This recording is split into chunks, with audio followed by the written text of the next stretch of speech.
Hello, you H.P. Lovecraft loving sickos, and welcome to the Lucid Nightmare.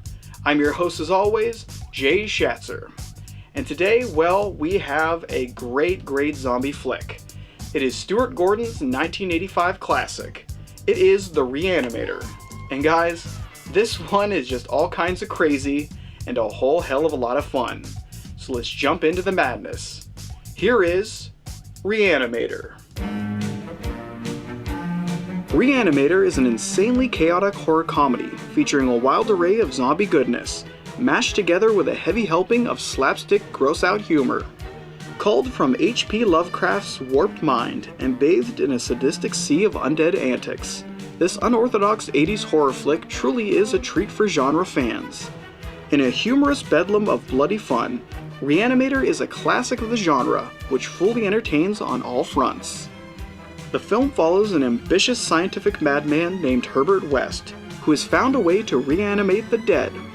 Pairing up with a young medical student named Dan Kane, the two stumble through a series of undead follies as they desperately try to keep their experiments under wraps, all the while thwarting other intellectual minds like the diabolical Dr. Carl Hill from stealing their claims and taking the credit for himself. Will Herbert West succeed with his ambitious plans, or will everything spin wildly out of control, resulting in an undead epidemic of mass proportions? Either way, this film will scare you to pieces as you die from uncontrollable laughter. Jeffrey Combs takes on the iconic role of Herbert West, the totally obsessed scientist who won't rest until he has conquered death. Played in ridiculous camp flavor, Combs thrills in splendid style, and his intense personality and no-nonsense approach to his research makes for an eccentric character that honestly thrills to no end. Like a mad Dr. Frankenstein on crack, he's brash yet effective, and being the central figurehead of the film, he expertly presses this wild production into untamed territory. It goes without saying that Jeffrey Combs is what makes Re-Animator what it is, and without his unchained presence, the production wouldn't be a fraction as enjoyable as it is.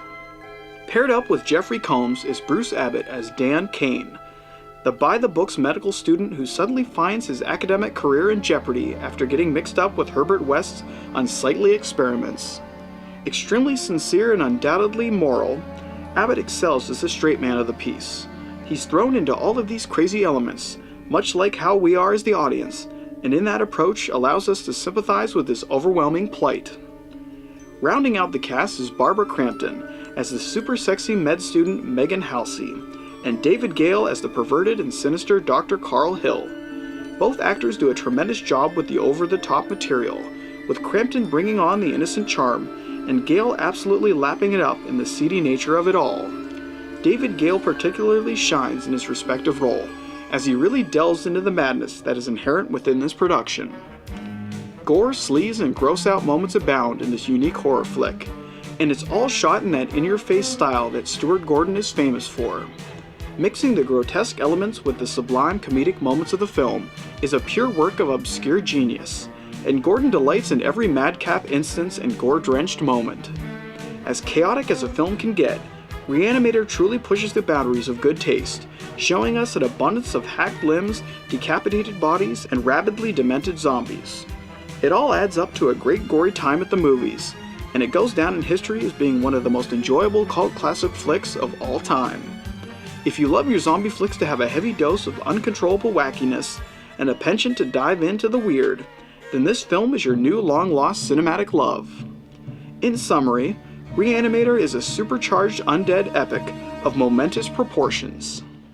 And there you have it, my fellow gorehounds, the just absolutely great Re-Animator.